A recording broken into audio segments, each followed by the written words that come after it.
Here's how to read the radar like a meteorologist, minus the student loans. People would always ask me, Marina, why are you watching storms on radar from across the country? And it was when I learned these 3 things that made storm watching a hobby of mine. Reflectivity is going to be our most well-known radar reading that measures precipitation. From blue to red, we've got light to heavy precipitation, with blue being a light drizzle and red being a straight-up downpour. Your pinks and whites are hail, but in the winter, you're most likely going to see that as mixed precipitation, like sleet. But let's make one thing clear. Seeing red on radar does not mean there's a tornado. So what these radar scans are really showing us is how much meteorological or non-meteorological stuff are bouncing off of these beams that are coming out of the radar site. But we do have other radar readings that are used by meteorologists to see if there's a tornado. And one of those is going to be the velocity radar reading. The velocity radar is scanning for movement in the air relative to the radar site. Green is going to be air moving towards the radar site, and red is going to be the air moving away from the radar site. So when meteorologists see that green and red packed together really tight,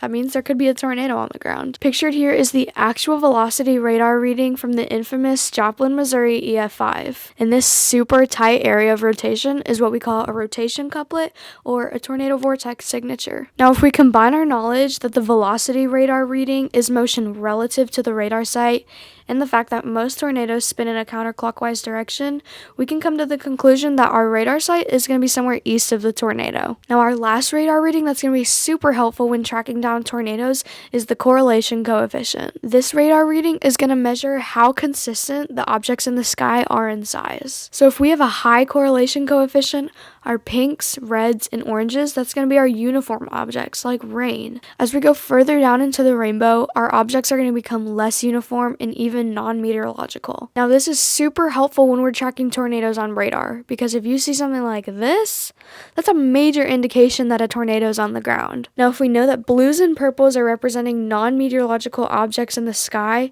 we know that this is representing a ton of debris.